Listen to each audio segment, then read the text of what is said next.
everybody. Welcome back to another fantastic episode of London's Pretty Cool podcast. I'm one of your hosts, Patrick Briggs. And I'm the other host, Aaron Briggs. Today, we have a really special guest with us. This has been something we've been working on getting in the podcast for a little while now. I'm a big fan of their establishment, as you might even be able to tell from my attire. I didn't even plan that. It just kind of happens sometimes. But we're talking to the owner and head barber of Holy Ghost Tattoo and Barbershop here in London, Jameson Donaldshaw. How are you doing tonight, Jameson? How are you doing, man? Oh, fantastic. Super excited to be here. This is awesome. Been waiting for this. So absolutely, as you should. You know, everybody's patiently waiting for their opportunity to get onto the Lens Pretty Cool podcast. That makes sense to me.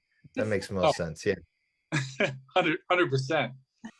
So Jameson, before we get too deep into it, let's give a quick overview. Holy Ghost Tattoo and Barbershop. It's located here in London, Ontario.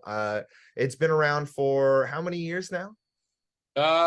Just over 2 years now. We're just in our third year. Started June 2020, the end of June 2020, and yeah, so I guess just a little over 2 years now, and yeah, loving it. Right down on 724 Dundas, right by Palace Theater there. Oh, nice. Yeah, great spot. Really great location. Yeah, I agree. What made you decide to start up the Holy Ghost name and everything? Or you know what, actually, no, I'm getting ahead of myself. Even I'm getting too far ahead of myself. Sorry, James. Could you actually define your role at Holy Ghost and tell everybody a bit about yourself? So like you said, I'm the head barber and owner of the shop. It's a tattoo barbershop split. Yeah, my role is essentially just like any other, owner operator. Just make sure everything's running smoothly. Do appointments just like everyone else, and book appointments. I don't know.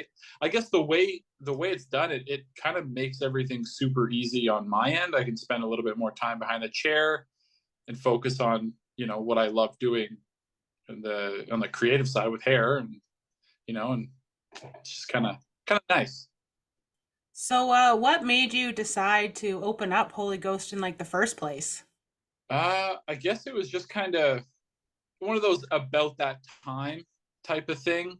It's always been a dream to just kind of open up and, be your own boss. So it was kind of after a couple of years of working at Chatters as a barber there, building up a clientele and, getting all things in order. It just kind of was all right. It's about time to kind of branch out into something that's a little bit more my speed and just create something, a little bit more, I'd like to go to. Yeah, something I'd like to, be a part of and build something for myself other than someone else. Nice. And why the name Holy Ghost? It's a very interesting name for a shop. It was just a band we all listened to, Modern Baseball, and they had an album, Holy Ghost, and we all just kind of liked that name. It had a nice ring to it, and it kind of fit well with it being both tattoo and barbershop. And then yeah, it was nothing too crazy. It was just, we like that, let's do it. Yeah, that's always when you get the best names, when you don't think too hard about them. It's just like, this works. Yeah, that's exactly it. Like I wish there was more elaborate story to it, but yeah, it was really just, let's use this.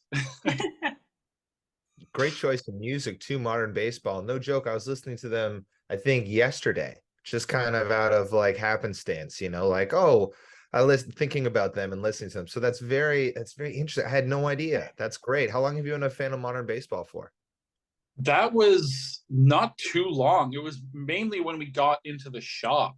Like all the guys on the tattoo side were listening to them, and I've only really listened to that one album, Holy Ghost, and then that's when we were all like, let's use this name kind of thing. And it all, yeah.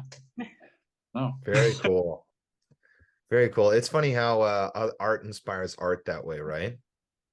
Yeah, and I don't know, everyone's so like pulls inspiration from music, and like, you know, Zach, one of the artists, he's a huge music guy, so he's always turning us on to new bands, and like it's, I don't know, it's just great. Like you mentioned, you've got like Zach in the tattoo side. So it's a tattoo and barbershop all in one. And kind of what made you decide to mix the two?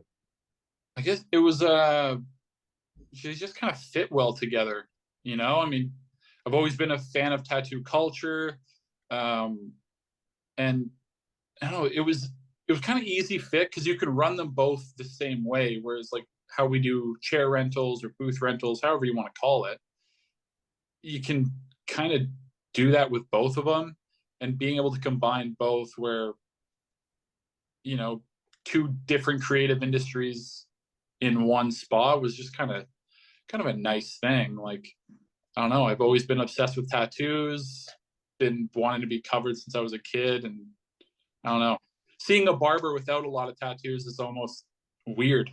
Like a red flag. Yeah, so to requisite for the job.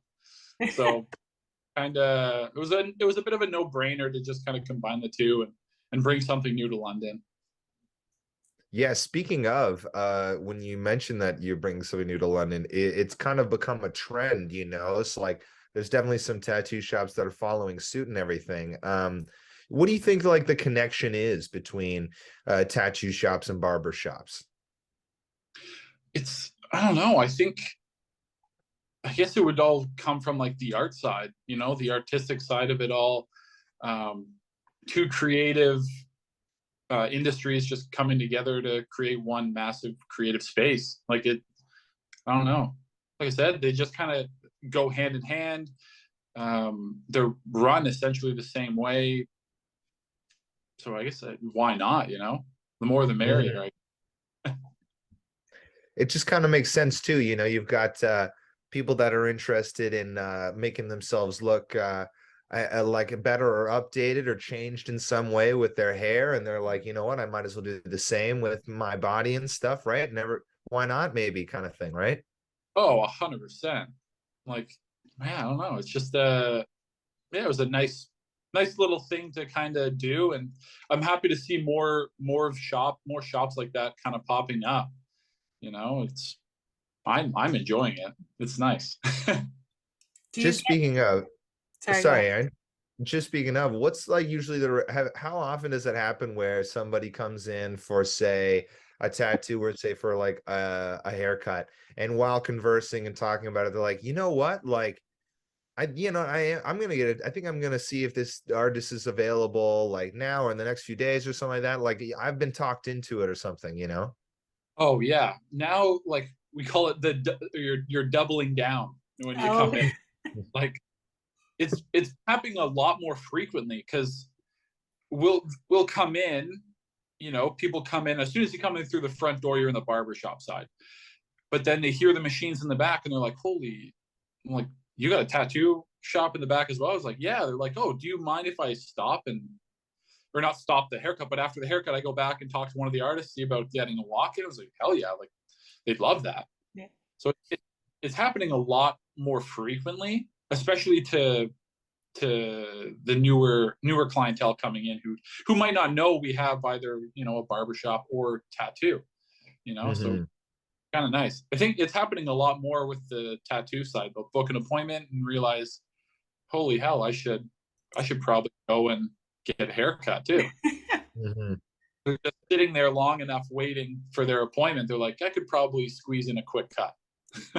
Yeah, Nice. absolutely. Especially on those walk-ins, you know, they're like, yeah, I'm gonna be free in a little bit, and then they're kind of like, well, you know what, I'll get a haircut then in the spare time if somebody's free here. Yeah, why not? Oh, 100%. That's Yeah. great. I love that. Yeah. It's just so convenient to have both in one spot. You can do both in one day very easily, not having to drive across the town. Oh, exactly. Little stop shop. Yeah. Feel like a brand person as soon as you leave. Oh, yeah. People, it'll have people, you know how when people get their hair cut, they go around hoping that someone notices and compliments them first. It's like you go afterwards, it's like, are they going to notice my new tattoo first or my new haircut first? What's going to be the first thing that they compliment? Oh, exactly. So as we know, Patrick's gotten a lot of tats from Holy Ghost. That's how we know about you. He's a big fan. What do you think kind of sets you apart from other, like London is full of great tattoo artists and lots of tattoo shops. What do you think kind of sets apart Holy Ghost from the other ones in the city? That's a hard one. I think maybe just more so the environment. A lot of people, like, we mainly focus on traditional tattoos and like traditional barbering, but yeah, I would have to say probably the atmosphere. Very welcoming, fun place. We treat everyone like we've known them for years. I think I'd have to say the atmosphere. I think, probably. I would jump on that. As Aaron mentioned, I am a fan and everything. I'd say that's like the biggest takeaway for me right away. I've been in my very first tattoo ever was at another local shop. I won't mention the name, but when I was younger, and I didn't know, I like, it was a little bit of a sketch experience, and I've had those before where you're like, I don't know this person, this wasn't that great, like, because like it is what you're saying. The tattoo, you're gonna have it. Same thing with a haircut, right? Like at the end, you're Yeah. gonna have it. You'll have it. But am I gonna go back here and like get more from this person, get more from this business, and like it's like you're saying, the atmosphere is a huge factor in that. Oh yeah, we will just want to create like a nice place where everyone wants to come, and you might not even, if you're just like a regular of the shop, you might not even be coming in for a haircut. Just stop in, say hey, shoot the shit for a little bit and hang out. Like nothing wrong with that. I think especially it's really popular in the tattoo industry where it can be a little bit intimidating, and we just kind of want to, get rid of that stigma, I guess. Like it's nice to feel welcomed in a place, and especially by people who are treating you like they've known you for years. Yeah. It does feel that way too. Like I walk in and I get to say hey to everybody, and I love that. It's always a good Yeah. atmosphere like that. Yeah, Oh it yeah. seems like you guys have created kind of like a community hub down there. So like even if they're not coming to get anything, they can still just come and hang out, enjoy the people. Yeah. Please. Next thing we need is that little speakeasy or something. We Or need like some sort of just a hang spot in there an now as after well. hours spot. That's all we need now, and then it'll be perfect. I've been playing the idea. Something like that. So we kind of touching on what makes the shop kind of stand out is the atmosphere. Speaking on like same thing with barbering, but specifically we're gonna focus on tattooing for right now. Yep.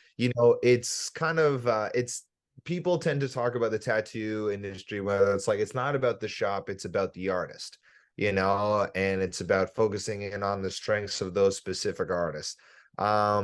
You know, and it's just like people trying to find an artist that fits the style they're looking for and everything. When you mentioned earlier, it's like a very kind of traditional based tattooing building and everything. Do you feel like the strengths of the artists here are really kind of like really have like a big hand in the success of the business? Like in the artists at our shop specifically, Yeah, like, yeah, specifically. oh God, yeah. Like everyone there has been there since the start, and I don't think I could have done it without them constantly asking for input.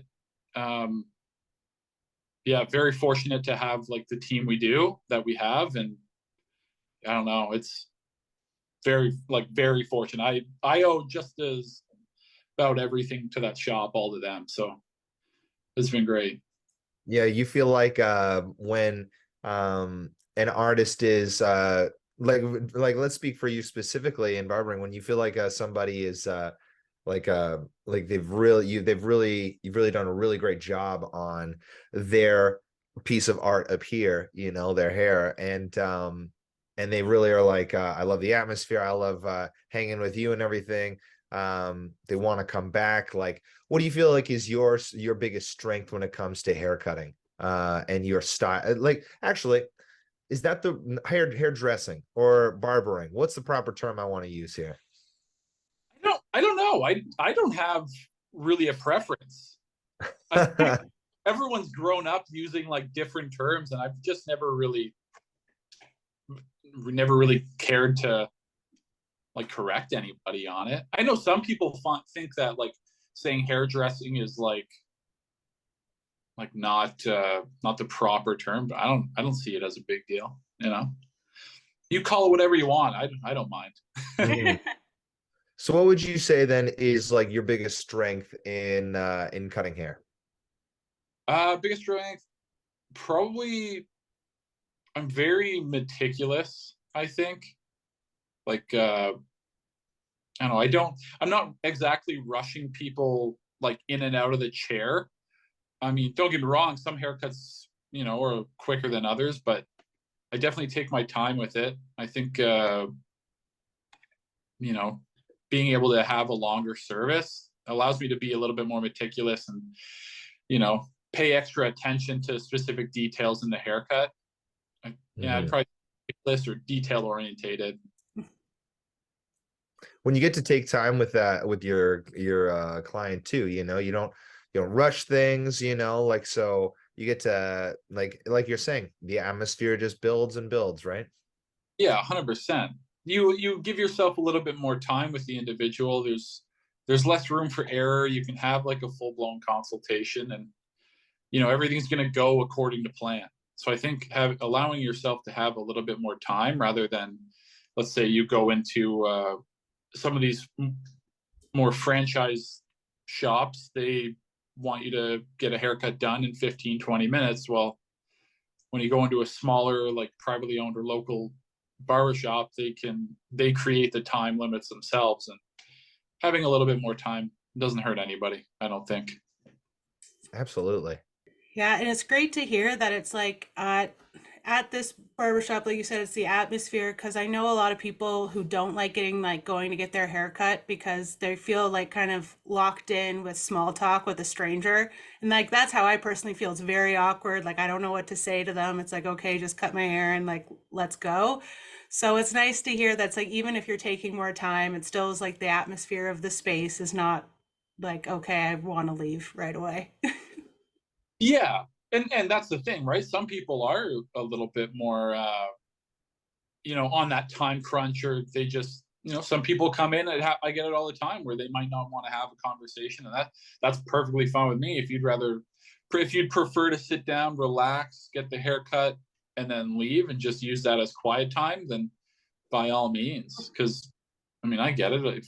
If you're in the service industry, you're talking all day, and if you're in the same service industry as I am, maybe having that 45 minutes to hour service where it's just quiet feels pretty good.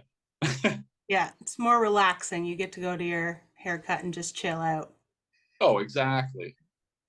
Um, Going back to like the beginning, I know you said you were at Chatters, but what made you decide to get into the barber industry and go into that? It was actually a video, Really? uh, Okay. a promotional video for some barbershop in Europe, I believe. Uh, I was just, you get lost in that wormhole on YouTube, just scrolling through videos, and I saw the one when I was working at Walmart, and after watching that video, I was like, that'd be a really cool job. So, like, I've always liked going to get a haircut. It's never been a chore for me.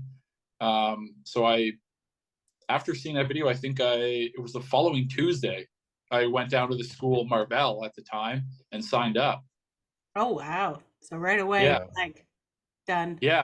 This will be a cool job, be a lot of fun, and here I am today, 6 years later. Wow. That's Congrats. Yeah, incredible. That's in such a short time frame. yeah. I don't know. It's funny. find something you want to do, just go for it. Why the hell not? Do you have any advice for people who are maybe like just starting in the hair industry, or thinking about what maybe joining into beauty school? Like, any advice for those first timers? Yeah, definitely. I'd say, I guess the most frequently asked question is, a lot of people think you have to go to school for it, which I did. At the time, I didn't realize I could just go into a shop and, see about getting an apprenticeship. It's a lot longer process, but it is a little bit more up to date. I would recommend, you find a stylist or a barber you like, just ask. The worst thing they could say is, no. But then again, school is a really good option. Speeds up. You got a 10-month process, and a lot of people looking to get into hair or barbering specifically don't want to learn color, or like don't want to learn how to cut longer hair. I highly recommend learning it. I'm a Mm. firm hairstylists being better hair cutters than barbers. So pick their brains. Yeah, they know quite a bit. I was very fortunate to learn how to cut from a slew of hairstylists, and yeah, they helped my cutting abilities like tremendously. So you might not want to do it, but bite the bullet and learn it. Learn as much as you can. It's great advice. For sure. It's just like you can't just go into the one thing you want. You got to learn everything. So at least you understand it. Yeah, that's exactly it. Yeah. We talked a little bit about this. We did an episode with J.S. Ryan and Co. But barbershops have this kind of boys club persona. How do you think Holy Ghost do you think that kind of follows it, or do you think you differentiate from that a bit? I think we differentiate from it a little bit. I was never like, there is like a stigma with barbering, like that it is a male dominated industry. But I've never liked the term of it being like boys club. I think if you know how to cut hair, you know how to cut hair. Like, I don't know. It's a weird thing. Like a lot of industries could be seen like that, right? And yeah, I'm not for it. Yeah, just not for it. Do you guys kind of have you specialize more in shorter hairstyles, or like could someone like myself with longer hair come in for a haircut at Holy Ghost, or is it more shorter hairstyle? Oh, well, hell yeah, we could definitely do that. Like I said, I guess that's where having that hairstyling background kind of comes in handy. Know how to do it. I guess the only thing is, like, if you wanted your hair straightened or curled, we just don't have those hot tools to do it. But cutting, easy, no problem. Oh, yeah, Yeah. yeah. I just wanted to add one more question to Aaron's earlier question about the boys club persona, because I know that you guys aren't definitely in that line, but I was wondering about like what your thoughts are on how businesses can combat that identity crisis, perhaps, like if they're having that sort of like, oh no, we are becoming what would be like what would be seen as a boys club, quote unquote. So like how do you find like, because your business I feel like isn't that, so like what do you Yeah. think about your business like kind of points it in that proper direction? Hire, like as well, like instead of doing like we have a female barber and a female tattoo artist. That being said, like, I don't know, I think it's higher on capability as opposed to just like trying to create a regular, like, I guess, boys club. And I don't, Mhm. that's a tough question. Yeah, yeah, like I don't, I think you got it on the right idea though. Yeah. yeah, like I don't know if there's a specific way to do that. I've had like a few other, like, well, we had hairstylists as well. At one point, I think it was definitely a female dominated shop. I think what I think what I'm trying to get at though is just kind of like you kind of differentiate yourself in that way, because it doesn't at least when I go in there, it doesn't feel like hostile in that sense, you know, like there isn't that sense where like I've said this before on many podcasts before, like I'm a straight white man who gets nervous around, like, you know, scary looking dudes, you know, like and like, you know, I can be like, hey, like this doesn't feel like a safe spot, you know, like I like all that kind of stuff. Like I'm very much kind of like the kind of, hey, let's be self-aware of our situations here, you know, like but I've never felt that way in this shop. And that's what I'm saying. Like I've had times where you go into other shops and you're just kind of like, it feels standoffish as soon as you get in there. There's kind of like, you're in there to see an artist. Why are these other people kind of looking at me like, who the hell are you? You know what I mean? Like there isn't that, like, you get what I'm saying, there isn't that kind of like standoffish mentality, or this, I'm this person and you're down here this person, and you know you need to earn the right to speak to me kind of thing. You get what I'm saying?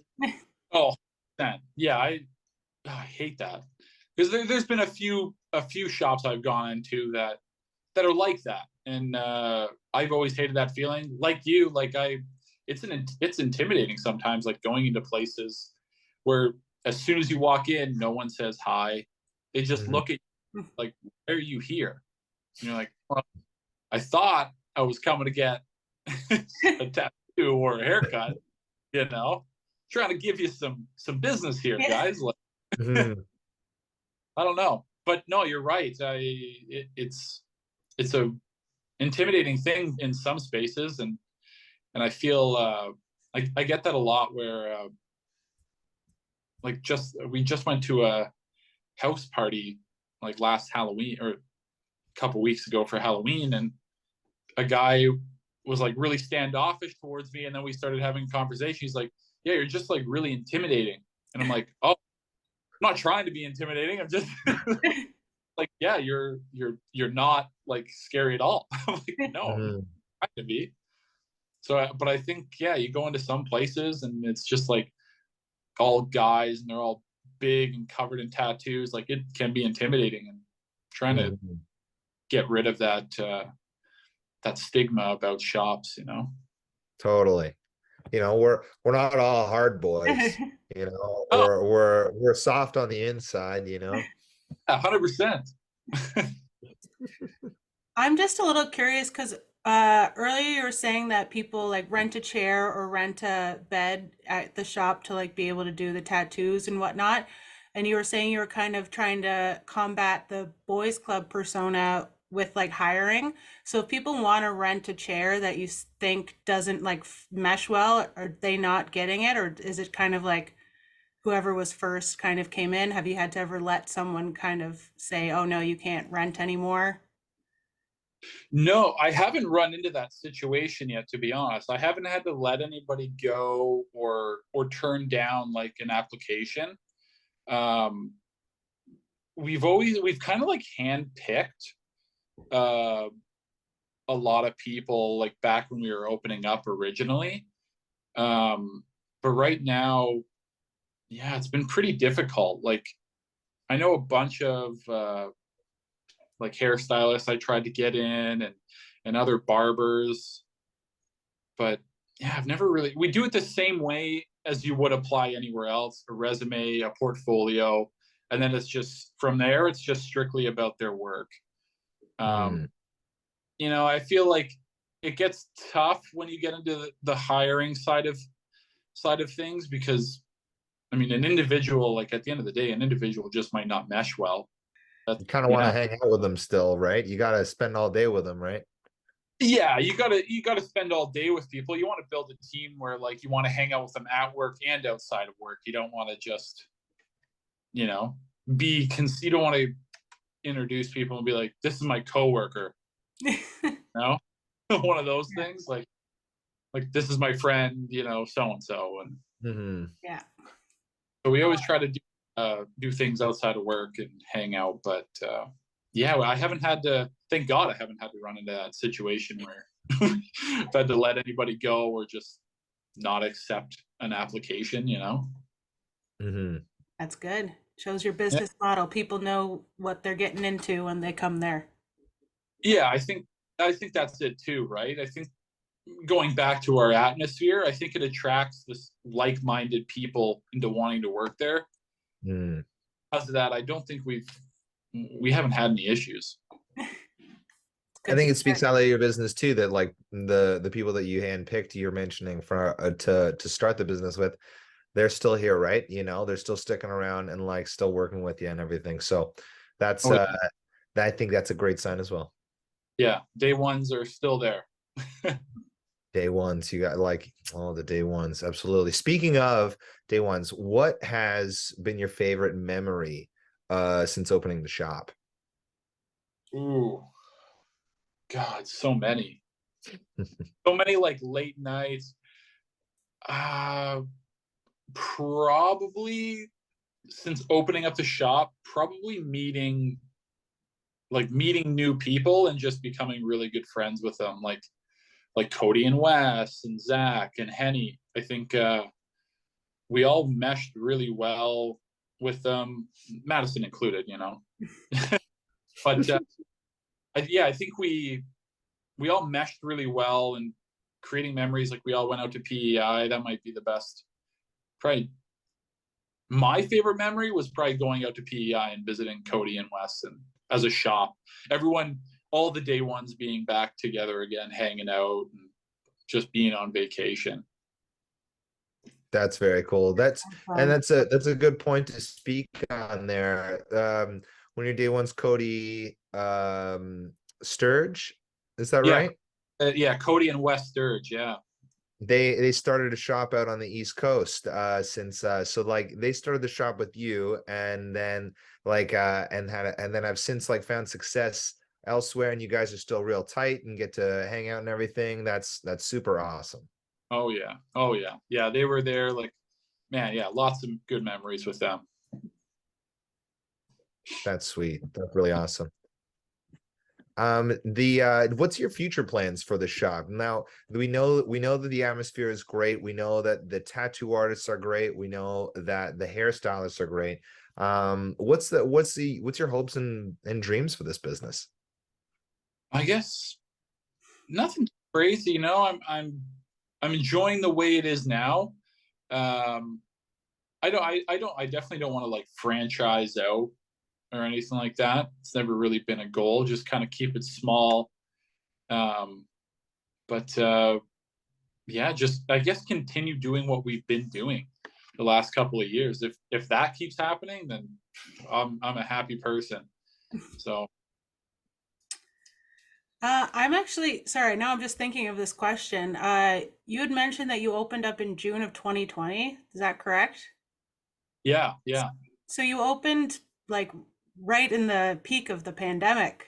How has it been? Like your first 2 years were right, like just COVID times. How was it getting through that? Yeah, yeah, we picked a great time. Uh, I mean, it was definitely hard, and at points it was, especially when we kept getting the lockdown. It was it was really hard to see the light at the end of that tunnel. For sometimes I was like, I don't know how I'm gonna do this. Just like just rubbing pennies together, you know. But the hard part's done. We're out of the whole lockdown thing. I hope, knock on wood. Um, so yeah, I guess the hard part's done. It's easy to go into work and do our tattoos and cut our hair and if we can do that, then yeah, we're staying open. But oh man, that was not a great time. To Did bring. you did you plan on like had like a few months so you're like, okay, we're gonna open up June 2020 and then the pandemic happened in March, or was it just kind of like a decision of, hey, let's just open? Yeah, so it was when we first got the lease on the place from the landlords. It was still in construction. Like the whole building was renoed. Essentially, it looks like they just like gutted it, and like nothing's really original anymore. Like they just redid the whole place. So that was a solid year. And about six months into their construction, we met with the landlords. You know, signed the lease for I think it was May, but they were pretty cool about it. They were like, look, like we'll give you May free. You know, June will be the start, and then we'll go from there. But then March hit, and holy, like it was just, yeah, that sucked. March hit, we thought, wow, we just sunk in all this money into, you know, electrical, plumbing, all that, and Mhm. then lockdown happened, and it was that was awful. But then as soon as June came, I think we got out of the lockdown come the end of June. So that was a little bit crazy to be like, okay, now we just gotta, you know, work. Man, yeah, that was awful. Jeez, that is, yeah, that sounds so tough. I mean, the idea of starting a business alone, like you'd said earlier that like you've only been really doing this for 6 years in total, right? So like it's kind of crazy that like, so a couple years in, you go, okay, I'm gonna start my own business now. I'm not even gonna like rent a chair, which like I think we might have jumped over that. How long were you renting chairs for? Sorry. So I wasn't ever renting a chair. Oh. I was just like a paid employee. I was on commission at Chatters. Um, so I was there, you know, just like anyone else, you know, making $15 an hour, whatever, you know, whatever it worked out to be if your commission was higher than your hourly rate. So like it was kind of like it was a good time to do that. But when you see a company taking like a certain amount, you're like, well, I think there's, you know, my overhead for barbering isn't all that much. So it's kind of nice to, you know, do chair rental with other people. It allows them to, you know, make more for themselves, you know, and kind of branch out and be their own boss, you know, because at the end of the day, they still have to have, you know, insurance, and they have to have a business number, all that sort of stuff. When essentially they're running their own business outside of our shops or our shop. But yeah, I guess I'm kind of running on with it, but No, no, it's also interesting, please. Yeah. yeah, no, it was just easier. I knew going chair rental was going to keep me cutting hair for, you know, the majority of the time, rather than spending, you know, 2 days out of every week, you know, doing bookkeeping and stuff like that. So I knew chair rental was definitely the way I wanted to go. It makes my life easier. I'm no accountant, so I leave all that stuff to the accountants and just cut hair. Is that I like pretty common practice in like the barbershop world that you rent a chair, or is it more like chatters with the out? Uh, it's I guess it's I think it's becoming more common, but I think the most common is the commission rates. Um, but yeah, when you get into more locally owned businesses that aren't franchised and stuff like that, it's definitely booth rental is usually the way it goes for that reason specifically, right? We're not accountants. We don't do bookkeeping. You know, everyone does rent. That rent you pay goes to, you know, keeping the lights on at the shop, keeps the bills paid, and then everyone's happy. totally. Yeah, I like that system, right? And then yeah, like you always know that your business is the lights are on, you can come back here, and as long as you run your business properly and keep clients coming in, then everything will be good, right? Exactly. No, you got nothing to worry about. Yeah. And everyone can make their I own want to hours ask, too. If they decide, hey, I don't want to work on a Wednesday afternoon, just don't book anyone for that time and it's not a big deal. Oh, exactly. There's a lot of little perks to it, and that being one of them, right? Let's say, you don't have anyone booked in for, Wednesday morning. Take a little bit of time, sleep in a little bit, you got to kind of create your hours within the operating hours of the shop. So it's kind of nice to have that, you Have the know? flexibility. Oh Yeah, yeah. exactly. oh yeah, you can do so much. It's very cool.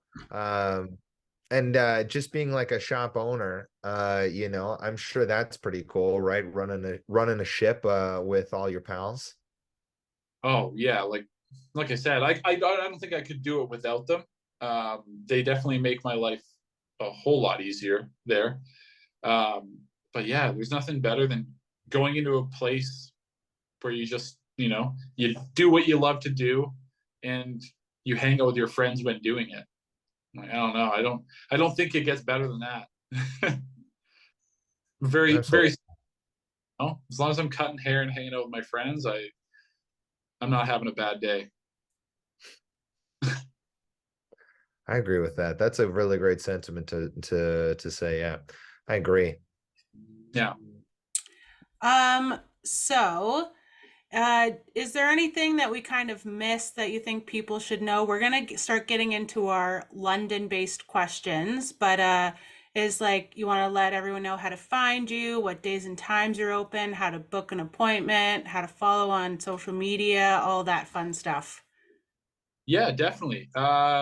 Definitely follow us on Instagram. I think it's we're most active on Instagram. That's social media.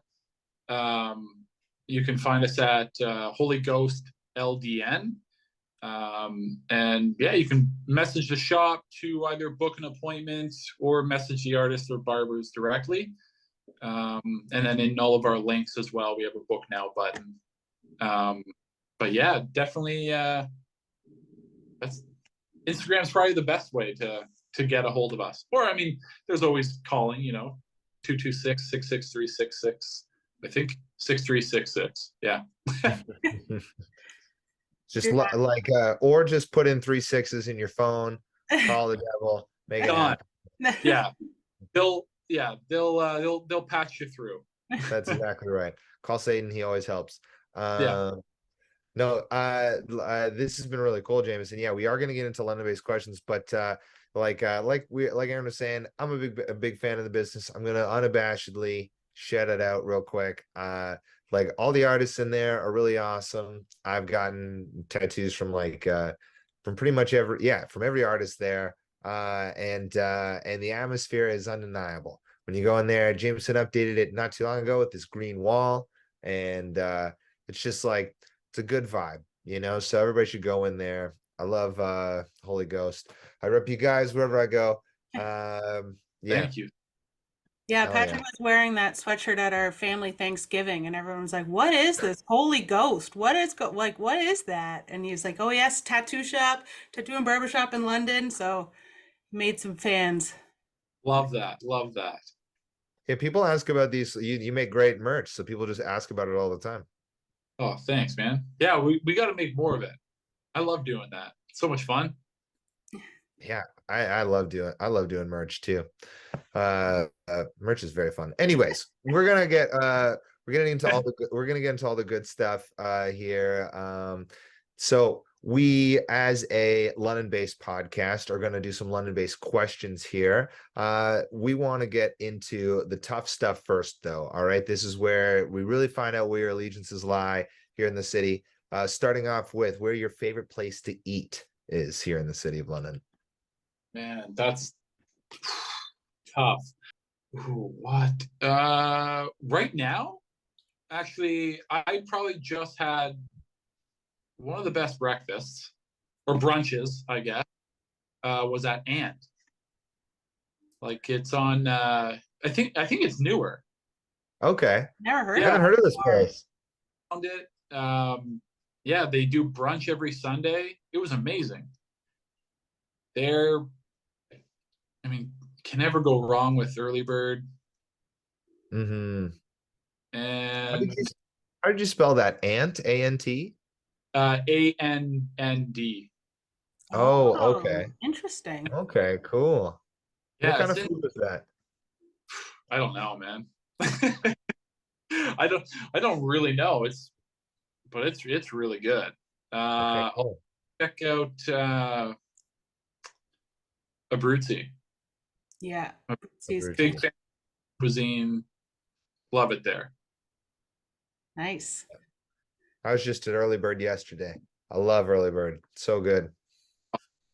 It's worth the lineup. Wait Yeah. in the line. It's so good. And the lineup moves quick. Like it's worth like the staff does a really good job. The Yeah. lineup moves good. Oh, it's so good. Get the It's been a minute. I gotta go back. What do you get? What do you get when you go there? I get the chicken and waffles because I'm a madman. 100%. That's the only thing I've gotten there. I should branch out. I just can't. It's so good.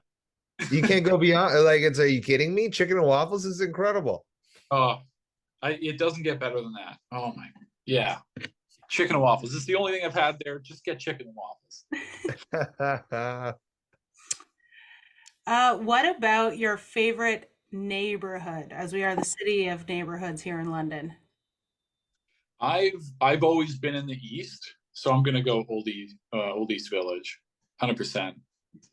A lot of potential there, a lot of new businesses, a lot of younger businesses coming in too. So it's kind of nice. Yeah, I'm Old East all day, Old East all the way, absolutely. EOA. 100%. And now, as a small business owner, we're going to try not to say your own business for this question here. But what's a small business here in London that you couldn't live without? Ooh, couldn't live without. I'll see. I guess. Can we go back to food? Yeah, You absolutely. want to? Yeah, why not?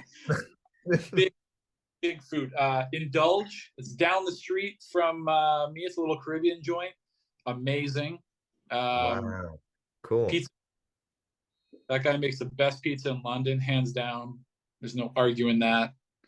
And I'm a big fan of Ilbury and Goose. Mm. Yeah. And you said pizza pie earlier. I just want to make sure. I feel like it cut out a bit. Pizza Main. Pizza Main. I've never been there before. I gotta check that out. It's our buddy Zach. He gets tattooed from the guys at the shop, and he does little pop-ups at Forked River. He's been at Powerhouse.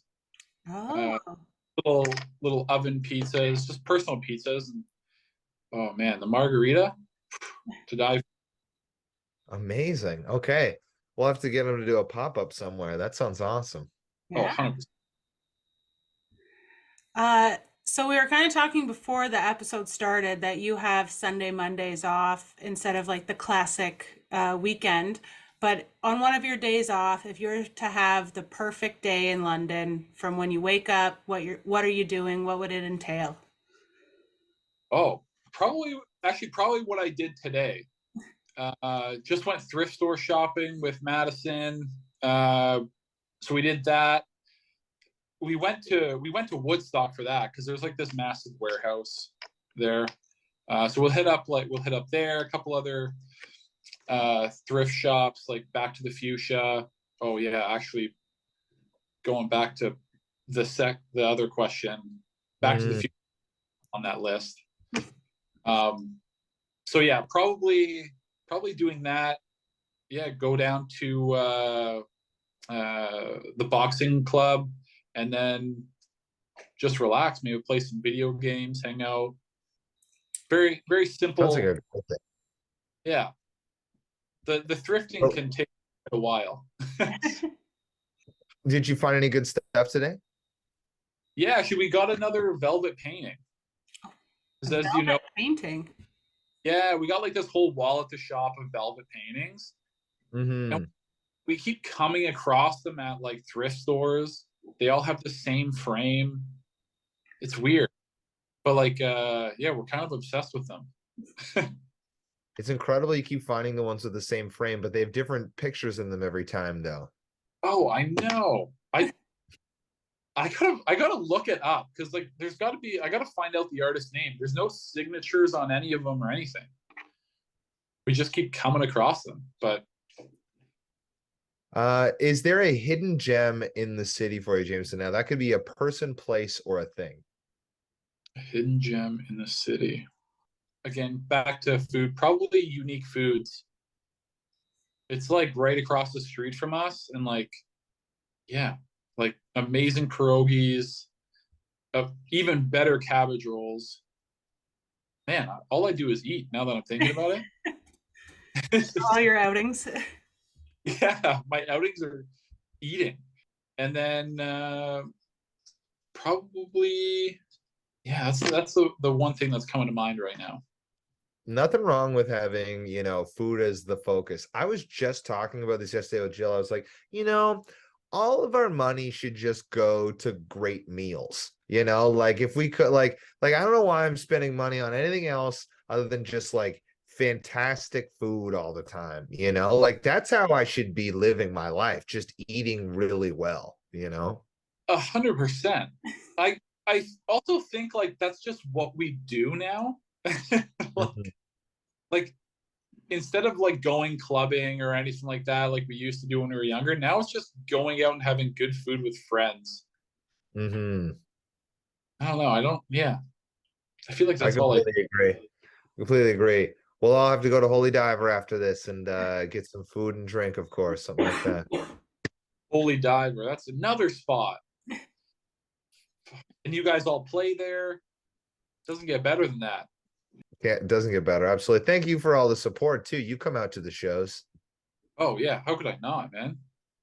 Mall crimes for real. Woo! He said it. I didn't have to say it. He said it.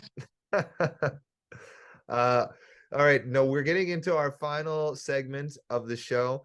Thanks again, Jameson, for taking the time with us, man. This has been really awesome. No, thank you. I appreciate you having me on the show. So this is gonna be Aaron. Actually, why don't you describe this game show? I've been doing it the last couple episodes. Why don't you describe it? All right, Jameson, you've probably listened before, but if not, here's a little rundown. So we're going to give you two options of things in London that are pretty similar. They have kind of the same type of business or whatnot, and you have to choose. Quick fire, decide which is your favorite, and let us know. No explanation necessary. All right, you're going to give me two options. I'm going to pick one. Yeah. Okay. Or in other words, we're going to play a really fun game of this. Or That. that. The classic London's pretty cool game. And we're going to start off with another quick fire question. All right, here we go. Western Fair Market or Covent Garden Market? Ooh, Covent Garden. Grooves Records or Odyssey Records? Grooves. What about Masonville Mall or White Oaks Mall? Masonville. Springbank Park or Gibbons Park? Ooh, Springbank. What about Fanshawe College or Western University? Oh, I was Fanshawe. You kind of already answered this one. Wortley Village or Old East Village? Old East. London Brewing Co-op or Anderson Craft Ales? Oh, London Brewing Co-op. Would you rather go to a Knights game or a Majors game? Probably Knights. What about if for our book readers, Brown and Dixon or City Lights bookstore? City Lights. Would you rather bike on the Thames Valley Parkway or hike in one of our environmentally significant areas? And probably strictly for the knees, I'll take the bike. That's the right answer. People need to think about their knees a bit more. Running is Oh, not healthy on the knees. no, it's not. No running, just bike. Just That's like right. Black walnut or Asmara coffee? Ooh. I think I'd go to Black Walnut more. I stop in there at like, yeah, quite a bit. got some good pastries. Yeah. Powerhouse or Storm Stayed? Powerhouse. How about Richmond Row or Dundas Place? I'm gonna go Dundas Place. Harris Park or Victoria Park? It's a tough one. I'm gonna go Harris Park. And lastly, for our moviegoers, Highland Theater or Mustang Drive-In? Oh, I'm gonna go Highland Theater. That's the correct All choice. great choices. All great choices. Congratulations. You made it through. You made it through. Yeah. That's pretty much a wrap on the show. Is there anything that you wanted to leave as a message to our listeners? And thanks again for taking the time as always. No, again, thank you guys. I appreciate you having me on the show. I guess any message, you come check us out down at Holy Ghost. You know, it'd be great to have you guys and double down, get a tattoo and a haircut. A one-stop shop. Exactly. One stop. I'm Jameson, and you're listening to London's Pretty Cool Podcast.